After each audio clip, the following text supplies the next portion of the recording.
ओम शांति। 21 जुलाई 2026 की साकार मुरली से होमवर्क। आज की मुरली से फ्लो चार्ट को सामने देखते एक एक पॉइंट का मनन चिंतन करते हुए अपनी रिफ्लेक्शन करते रहेंगे। मैं महावीर कहाँ तक बना हूँ, मम्मा बाबा को फॉलो कहाँ तक करता हूँ और बाबा की एक एक कदम पर श्रीमत पर कहाँ तक चलता हूँ। नष्टो मोहाबन बाप की याद से वर्षे का अधिकारी बना हूँ। आज हम लक्ष्य लेते हैं विष्णुपुरी का मालिक बनने के लिए मम्मा बाबा को फॉलो करने का पुरुषार्थ करना है। आज हम स्वमान लेते हैं, मैं सफलता मूर्त आत्मा हूँ।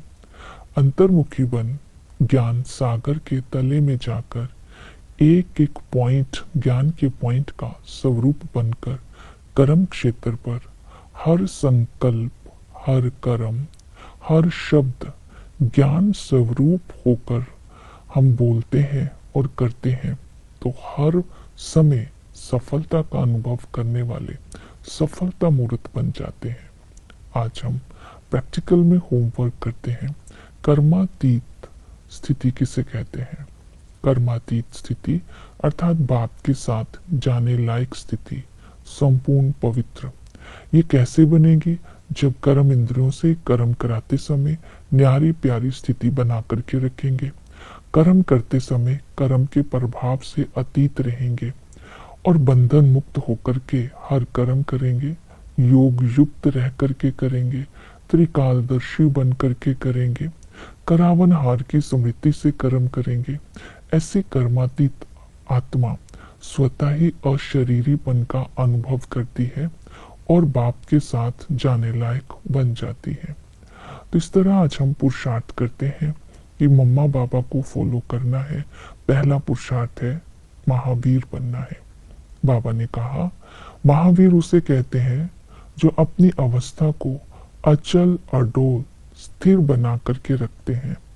माया चाहे डोलायमान करने की कोशिश करती है, फिर भी वो छोटी मोटी बातों में छुई मुई नहीं बनते हैं। ऐसी अपनी अवस्था बनाने वाले को महावीर कहते हैं, महावीरनी कहते हैं। दूसरे है श्रीमत पर चलने वाले। तो बाबा की श्रीमत है मम्मा बाबा को फॉलो कर अपने पुरुषार्थ को श्रेष्ठ बनाना है, अच्छा बनाना है। सुनी सुनाई बातों पर नहीं चलना है, समझदार बनना है। जितना पुरुषार्थ करेंगे उतना ही दूसरों को रास्ता बता सकेंगे। तो इसी तरह इन श्रीमत का पालन करेंगे और जितना पुरुषार्थ होगा उतना ऊंच पद के अधिकारी भी बन जाएंगे। महावीर बनना है, श्रीमत पर चलना है। दूसरा है निर्विकारी बनना है। बाबा ने कहा पावन बनकर पावन दुनिया का मालिक बनो। पावन बनने के लिए प्रतिज्ञा को स्मृति में रखो। बाबा मैं आपका हूँ, मैं आपसे पूरा पूरा वर्षा लूंगा और आत्मा को सतु प्रधान बनाने का पुरुषार्थ करूंगा। अब बाप का बन गए, बाप का बनकर कोई विक्रम नहीं करूंगा। बाबा आपके सिवाय हमारा कोई भी सहयोगी नहीं है। इस प्रकार की प्रतिज्ञा बाबा से करेंगे तो निर्विकारी बनते जाएंगे। दूसरी विधि बताई नष्टो मोहा बनना अर्थात समझदार बनना। जब हमें समझ मिल गया कि सब कुछ ईश्वर की देन है, बच्चा बाप ने दिया, बाप ने लिया, तो समझदार जो होगा वो कभी दुखी नहीं होगा। ये स्मृति में रहेगी परवाहती पार ब्रह्म में रहने वाले परमात्मा की, उसे हमने पा लिया और हमारी आंख खुल गई। और क्या चाहिए? तो जितना हम हर परिस्थिति में नष्टो मोहा होंगे, चाचा मामा काका की संबंध में आते हुए भी नष्टो मोहा होंगे, उतना ही पावन बनते जाएंगे। नेक्स्ट है बाबा ने कहा कि तुम्हें कर्म योगी बनना है। कर्म क्षेत्र पर कर्म करते हुए कर्मातीत अवस्था का अनुभव करते रहना है। करण करावनहार की स्मृति से कर्म करेंगे कर्म क्षेत्र पर तो कर्मातीत बनते जाएंगे। एक दो को सावधान कर कर्म क्षेत्र में एक दो को सावधान करते हुए स्व उन्नति को पाते रहना है। उसको बोलते हैं कर्म योगी। कर्म योगी उसको भी बोलते हैं जो देही अभिमानी बन करके हर कर्म करते हैं। जैसे ही बाबा ने फिर इसकी सावधानी दी, जैसे ही तुम बाप को भूल जाते हो तो देह अभिमानी बन जाते हो और विकर्म हो जाता है, माया से हार खा लेते हैं तो पद भ्रष्ट हो जाता है। इसलिए देही अभिमानी बनना है, माया से हार नहीं खानी है और अपना पद भ्रष्ट नहीं करना है, तो कर्म योगी बन करके रहना है। तो ये सारी विधियां बताई। फिर है वैराग्य। बाबा ने कहा कि गीता में गायन है कि महाभारत लड़ाई हुई। बाबा ने कहा तुम्हें अब स्मृति आई कि महाभारत लड़ाई सामने खड़ी है, ये दुनिया अब रहने के लायक नहीं है। मामा चाचा काका जो भी है ये सब खत्म हो जाएगा। तो इसलिए इस पुरानी दुनिया से अब विनाश होनी है, तो उसके साथ किसी भी प्रकार का लगाव नहीं होना है, रखना है, वैराग्य रखना है और स्मृति में रखना है कि अब चक्र पूरा हुआ, बाप की याद से कर्मातीत बने कि बने, अंतिम समय आया कि आया। तो वैराग्य होता जाएगा। फिर है याद। याद के लिए बाबा ने कहा बाप को याद करने का पुरुषार्थ करना है। पुरुषार्थ करना अर्थात घड़ी घड़ी याद करना। तो उसकी विधि बताई, निरंतर याद करना।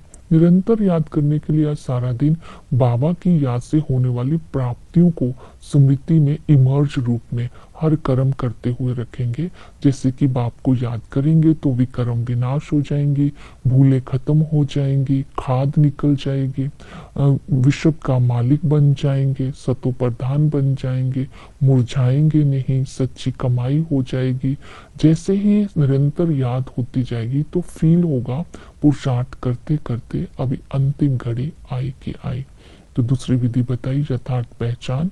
आत्मा निराकार है, आत्मा एक शरीर छोड़ दूसरा लेती है। आत्मा जो है ना मेल है ना फीमेल है, आत्मा ही तमो प्रधान और सतो प्रधान बनती है। आत्मा ही इस संगम पर बाप को याद करती है। परमात्मा भी निराकार है, ज्ञान का सागर है, शांति का सागर है, शक्ति का सागर है, सुख का सागर है, नॉलेजफुल है। इस समय परमात्मा की याद से ही आत्मा स्वतो प्रधान बनती है। फिर है संबंध। बाप के संबंध से हमें अटल अखंड सुख शांति का राज्य 21 जन्म के लिए वर्षे के रूप में मिलता है। जब वो टीचर आते हैं तो वो ज्ञान का सागर हमें ज्ञान दे करके नॉलेजफुल बना देते हैं, आप समान बना देते हैं। इसमें हमें राज्यों की पढ़ाई पढ़ाई जाती है। 21 जन्म के लिए हम स्वर्ग का मालिक बन जाते हैं। ये रूहानी पढ़ाई पढ़कर हम सच्ची कमाई करते हैं और ये पढ़ाई हमें खुद भी पढ़नी है और दूसरों को भी ये सच्ची कमाई करानी है। सतगुरु पतित से पावन बनाते हैं, सर्व की सदगति करते हैं, पावन बना करके हमें शांति धाम ले जाते हैं। चक्र को बुद्धि में रखना है। लक्ष्मी नारायण का राजधानी थी, तब हम दैवी वर्ण था। आत्मा और शरीर दोनों ही सतो प्रधान थे। एक धर्म था जिसको ब्रह्मा का दिन कहते हैं। आदि सनातन देवी देवता धर्म में सूर्यवंशी आते हैं और चंद्रवंशी आते हैं। जैसे ही मध्य में आते हैं तो रावण का राज्य शुरू होता है, भक्ति शुरू हो जाती है, जिसको भूल भुलैया कहते हैं। भक्ति करते करते बाप को भी भूल जाते हैं, देह अभिमान में आ जाते हैं, घोर अंधेरा हो जाता है, उतरती कला हो जाती है। तो अंत में बाबा आकर के ड्रामा प्लान अनुसार आकर के हम आत्माओं को ज्ञान देते हैं, पुरुषार्थ कराते हैं। फिर हम कहते हैं जो अच्छे पुरुषार्थी होंगे वो ऊंच पद को प्राप्त करते हैं, अर्थात पवित्रता की धारणा कर पवित्र दुनिया का मालिक बनते हैं। सेवा के लिए बोला, गीता का ज्ञान शिव बाबा ने सुनाया, श्री कृष्ण ने नहीं। कितना समय भक्ति चलती है ये बताना है, ये सिद्ध करके बताना है। बाप दादा का चित्र घर घर में रखना है और भारत की महिमा सबको बतानी है। सृष्टि चक्र का राज बताना है, परमात्मा का परिचय देना है। ओम शांति।